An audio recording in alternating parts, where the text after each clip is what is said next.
আমার বন্ধুগণ, বিশ্বনবী জানায় গেলেন সালাসু দাওয়াতিল্লাহ হিজাবুম বাইনাহা ওয়া বাইনাল্লাহ। বিশ্বনবী জানায় গেলেন এই পৃথিবীর জমিনের মধ্যে তিন শ্রেণীর লোকদের দোয়া আছে। এই তিন শ্রেণীর লোক কিয়ামত পর্যন্ত দোয়া করে যাবেন। এই তিন শ্রেণীর লোক যখনই দোয়া করবেন আল্লাহ তাআলার দরবারে সঙ্গে সঙ্গে তাদের দোয়াগুলো কবুল হয়ে যাবে। এদের দোয়া করার পরে এদের দোয়ার আল্লাহ তাআলার দরবারে কোনো পর্দা কোনো অন্তরাল থাকে না।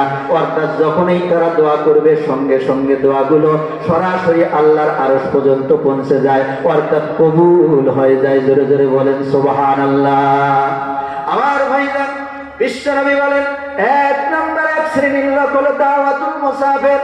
এই পৃথিবীর জমিনের মধ্যে যারা মুসাফির অবস্থায় দোয়া করবে মুসাফিরের দোয়াটা 100% কবুল হবে। দ্বিতীয় নাম্বার ওয়া দাওয়াতুল মাজলুম।